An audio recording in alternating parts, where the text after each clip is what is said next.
Hello tarot lovers, എല്ലാവർക്കും rose tarot മലയാളത്തിലേക്ക് എല്ലാവർക്കും സ്വാഗതം. അപ്പോൾ ഇന്നത്തെ റീഡിംഗ് എന്ന് പറയുന്നത് ഈ വ്യക്തി നിങ്ങൾക്ക് തന്നെ ഉള്ളതാണോ?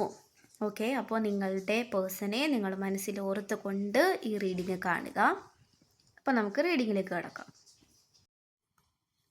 അപ്പോൾ നിങ്ങൾക്കും ഈ ഒരു പേഴ്സണും കുറേ ഓപ്ഷൻസ് ഇപ്പോൾ വരുന്നുണ്ട്. അതായത് വേറെ കല്യാണാലോചനയാവാം, അല്ലെങ്കിൽ പ്രപ്പോസൽസ് ഒക്കെ ആവാം വരുന്നത്. അപ്പോൾ ഈ ഒരു പേഴ്സൻ്റെ ഇപ്പോഴത്തെ അവസ്ഥ എന്ന് പറയുന്നത് വീട്ടുകാരുടെയും നിങ്ങളുടെയും നടുക്കായിട്ട് ആൾ പെട്ടു നിൽക്കുകയാണ്. അപ്പോൾ ഈ പേഴ്സൻ്റെ വീട്ടുകാർ കുറേ പ്രപ്പോസൽസ് കാര്യങ്ങളൊക്കെ ഇയാൾക്കായിട്ട് കൊണ്ടുവരുന്നുണ്ട്. പക്ഷേ ഇയാൾക്ക് അതൊന്നും എടുക്കാനാവൊന്നും താല്പര്യപ്പെടുന്നില്ല. അപ്പോൾ ഈ പേഴ്സൻ്റെ വീട്ടുകാർ കുറേ ഓപ്ഷൻസൊക്കെ കൊണ്ടുവരുന്നുണ്ട്. പക്ഷേ ഇവരിലൊന്നും ഇൻട്രസ്റ്റഡ് അല്ല. കാരണം അവർക്ക് നിങ്ങളെ തന്നെയാണ് ഇഷ്ടം. നിങ്ങളുടെ ഈ ഒരു കാര്യം ഈ പേഴ്സൺ വീട്ടിൽ അവതരിപ്പിച്ചിട്ടില്ല. പക്ഷേ കുറച്ച് പേരുടെ അവതരിപ്പിച്ചു, പക്ഷേ അത് റിജക്റ്റ് ചെയ്തതായിട്ടാണ് ഇവിടെ കാണുന്നത്. പക്ഷേ സ്റ്റിൽ ഈ പേഴ്സണ് നിങ്ങളോട് തന്നെയാണ് സ്നേഹവും ഇഷ്ടവും എല്ലാം ഉള്ളത്. വേറെ ഒരു ഓപ്ഷനിലോട്ട് ഈ പേഴ്സൺ പോകാനായിട്ട് ആഗ്രഹിക്കുന്നില്ല.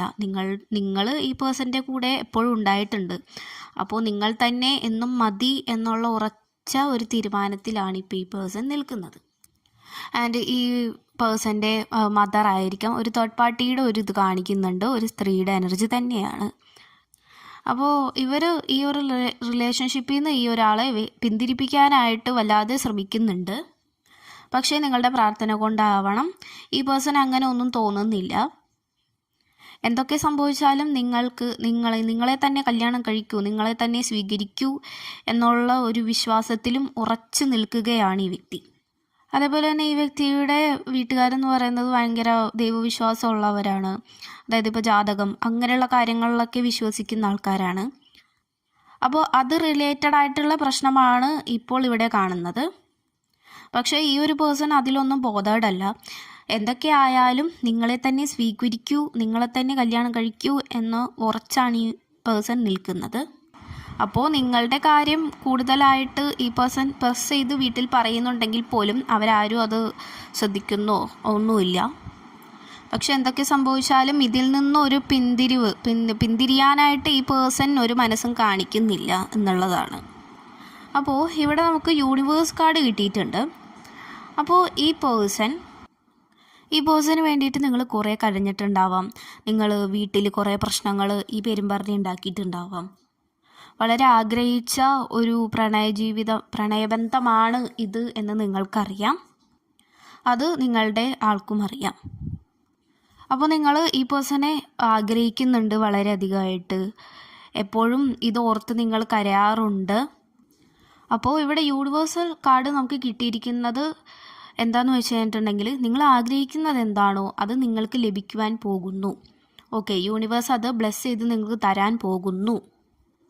അപ്പോൾ നിങ്ങൾ ഈ പേഴ്സണെ കുറിച്ചൊക്കെ അതായത് ആലോചിക്കുമ്പോഴൊക്കെ നിങ്ങൾ ഏഞ്ചൽ നമ്പേഴ്സ് കാണുന്നുണ്ടാവാം.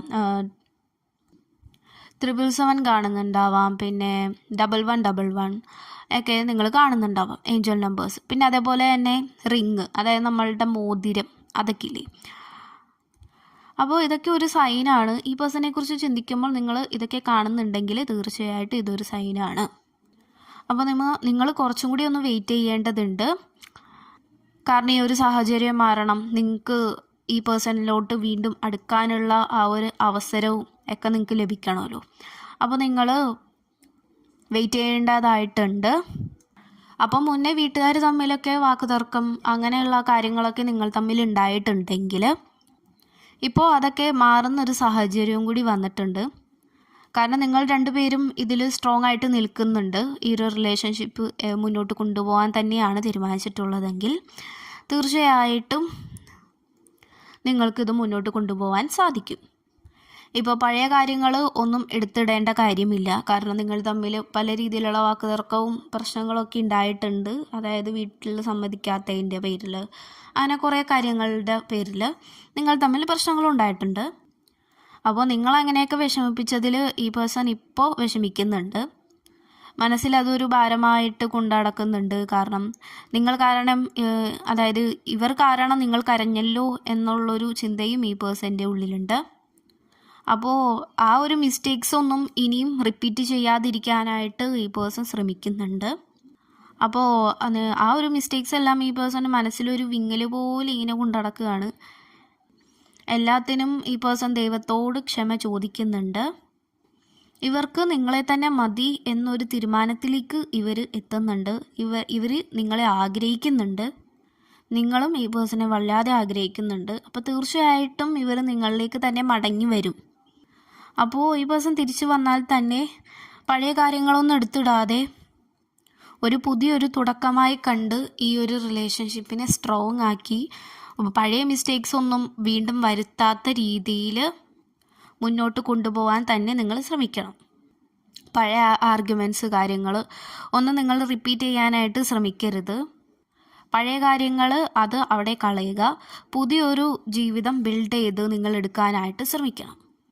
ഇത്ര കാലവും നിങ്ങളുടെ ഒരു പ്രണയബന്ധത്തിൽ ഒരു അടിത്തറ പോലെ ഉണ്ടായിരുന്നില്ല. പക്ഷേ ഇനി അത് ബിൽഡ് ചെയ്തെടുക്കാനായിട്ട് നിങ്ങൾ ശ്രമിക്കണം. അതിന് സമാധാനത്തോടെ പഴയ കാര്യങ്ങളൊന്നും റിപ്പീറ്റ് ചെയ്യാതെ പുതിയതായിട്ട് നിങ്ങൾ ഈ റിലേഷൻഷിപ്പ് സ്റ്റാർട്ടാക്കണം. അതായത് നിങ്ങൾ വേദനിപ്പിക്കുന്ന കാര്യങ്ങളൊന്നും പറയാതിരിക്കുക ഈ പേഴ്സണോട്. ചുരുക്കി പറഞ്ഞാൽ പഴയതൊന്നും വലിച്ച് ഇടരുത്. പുതിയതായിട്ട് നിങ്ങൾ എങ്ങനെയാണോ സ്നേഹിച്ചിരുന്നത് അതേപോലെ തന്നെ മുന്നോട്ട് കൊണ്ടുപോവുക. അപ്പോൾ നിങ്ങൾക്കിപ്പോൾ ഒരു വെയിറ്റിംഗ് പീരീഡ് തന്നെയാണ് കാണിക്കുന്നത്. അപ്പോൾ സമാധാനത്തോടു കൂടി പ്രാർത്ഥിക്കുക, പ്രതീക്ഷ കൈവിടാതെ നിൽക്കുക എന്നുള്ളതാണ് നിങ്ങൾക്കിപ്പോൾ ചെയ്യാൻ പറ്റുന്നത്. ഓക്കെ, അപ്പോൾ ഇത്രയുള്ള റീഡിങ്. Thank you.